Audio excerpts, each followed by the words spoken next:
So this is going to run roughly from October 8th until the 14th of next week. So I feel like the major emphasis and focus for this week is all about your communication, being able to be very persuasive without being domineering.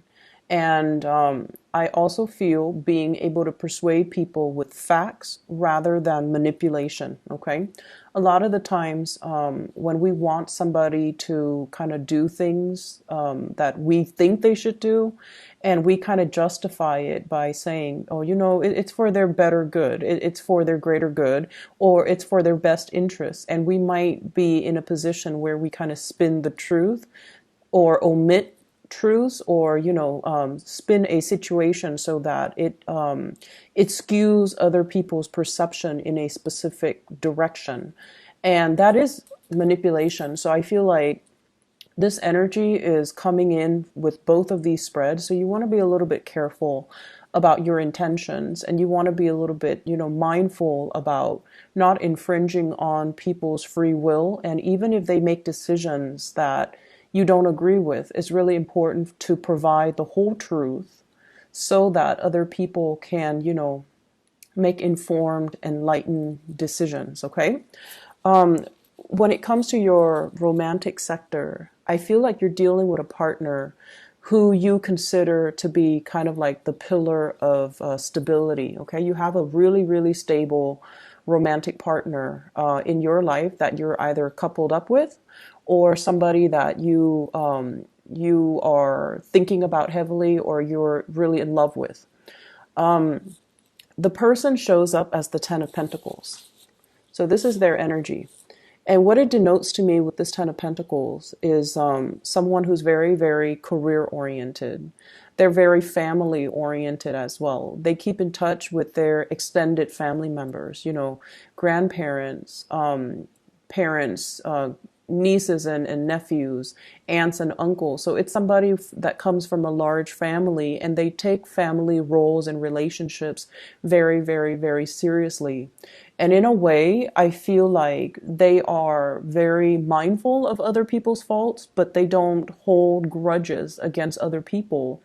And they have this enlightened belief that we're all humans, we're all prone to making mistakes, so I'm not going to hold it against the other person. So I feel like from this person, their energy is very open, they're very loyal and very dependable, and I feel like that sense of loyalty extends to family members. So if you're dealing with them, if it's a crush or if it's even a partner, you want to be very careful about not nitpicking, their family members, because I feel like this really fiercely loyal type of person who might not take well to criticisms about their family members. Granted, they might have flaws, but I feel like this person is very deeply protective, and they're very deeply loyal to their family unit. And I also feel like if you are dating this person, they're fiercely, fiercely loyal to you. I don't sense possessiveness. I don't sense control issues. But I do feel like this is a person that doesn't take relationships lightly. And they might not have dated around a lot. So I feel like somebody who's a late bloomer, somebody who, really believes in the institution of marriage, and they're a little bit more old school, a little bit more traditional, and I feel like they do want to embody the traditional gender roles or the traditional family value where one person's the breadwinner, the other person takes care of the kids. It might not be as old school and as archaic as that, but I feel like deeply they're very, very entrenched in the past, and they are very reliable, a really good provider, somebody that has property, somebody that even works in the financial industry. Okay. I also feel if you are, well, this is your energy coming to the table. This is how your partner views you. You show up here as the King of Wands, and your energy is you take good care of yourself. You work out, you dress well, you're mindful about the way that you look. You have a public persona about you as well, where you might have to give presentations. You might have to, lead the way. You might be in charge of people. You might be a leader in your own right. And you're someone who it's like you're a major player in your industry, in your field of expertise. You have a lot of knowledge, and you're kind of like that career climber, where your position is very set and you're due for promotions next year and then the year after that. So you're very, very financially established, and they like the fact that, you get things moving for yourself. You don't sit there and wait for opportunities. You're very proactive about getting out there. This is also feeling a lot of passion towards another person. This is somebody who's protective, who's caring, who's nurturing. They don't overstep their boundaries though. And in general, it indicates to me a lot of passion and chemistry that you are bringing to the table towards another person. If you are dealing with an earth sign, a Taurus, a Virgo, or a Capricorn, I feel like there might be communication issues coming into the picture, and your partner might be very slow to act. With the nature of the Ten of Pentacles is that they're very, very methodical. They're very risk adverse. They don't like to take unnecessary risks. They don't like to deviate from their routine and their norms. And they don't really, they're not impulsive, not very spontaneous. And I feel like you're trying to get a lot of things moving, and this person is kind of dragging their feet. And as a result of it, I feel like there might be, communication issues coming in through here with the Three of Swords, which is harsh words being exchanged, possibly a separation, or even thinking about like arguments between couples that can relate to, the silent treatment, or like that can result in one person withdrawing because they're hurt. So be very, very mindful about how we communicate, because the King of Wands, it's someone who's very proactive, but they can be a little bit forceful, okay? If you're dealing in particular with earth signs, I feel like, want to tone down on the teasing and the communication, and make sure you communicate from a space where your understanding of their slowness to act, that you're also, a little bit more understanding of their willingness or their unwillingness for change, okay, to make like rapid sweeping change in their lives. They see you as someone who's able to implement, it's like you don't talk about things, you just do them. You don't sit there and say like, oh, here are my plans. You just get things done. And I feel like your partner is not on the same time frame as you, and it can be a little bit frustrating. I see as well a lot of like missed opportunities between you and a crush. Okay, so we have here the Five of Cups. This is what I call like the heartbreaker card. It's somebody who can be seen as a little bit flirtatious. They are very, very friendly, but their attention is not exclusive to one person. Or at least they're not really aware of how other people perceive them. So I feel there's an element here about, harsh words being exchanged, feeling that sense of regret, and feeling that sense of like, I shouldn't have said that, or, he or she should not have said that to me. So it can create a little bit of an estrangement between two people.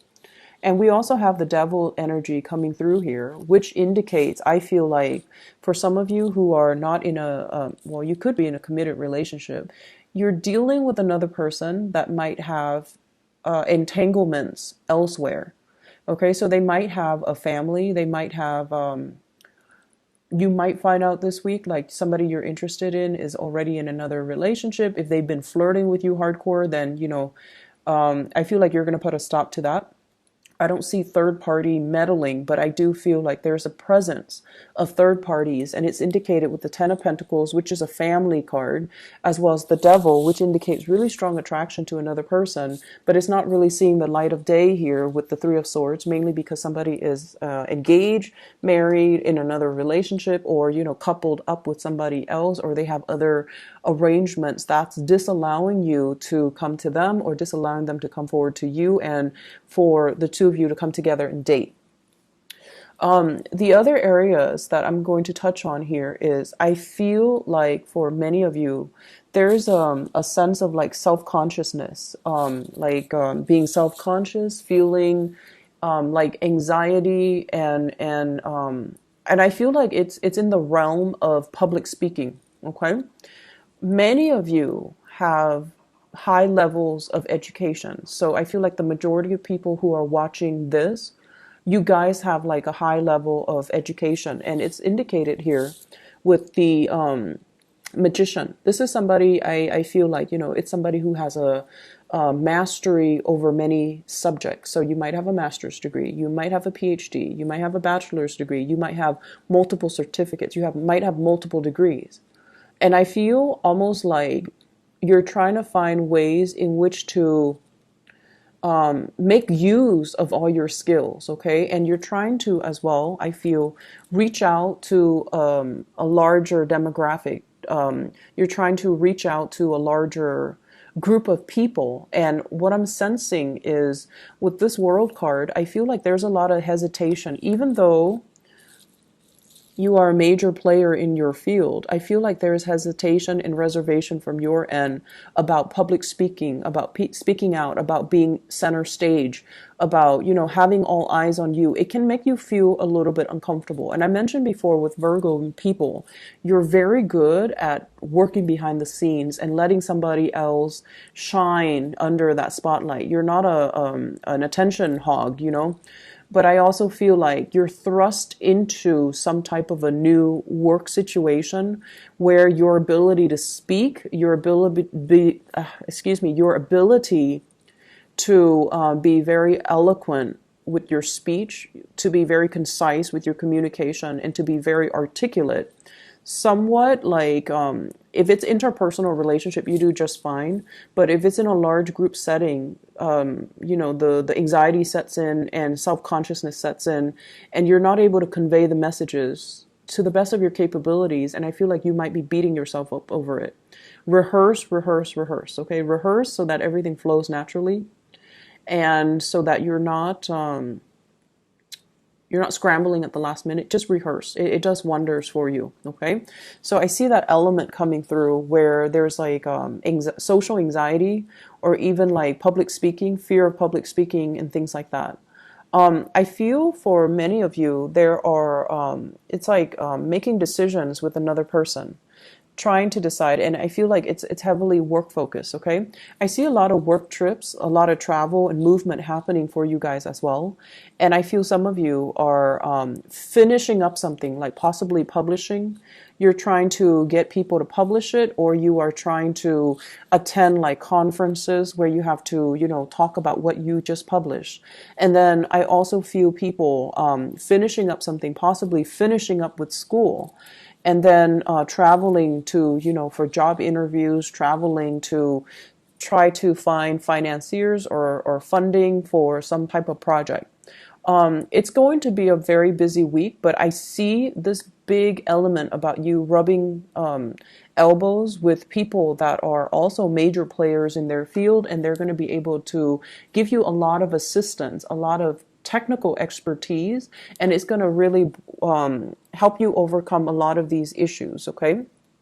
So I hope the reading is helpful for you guys, Virgos. Take care of yourself.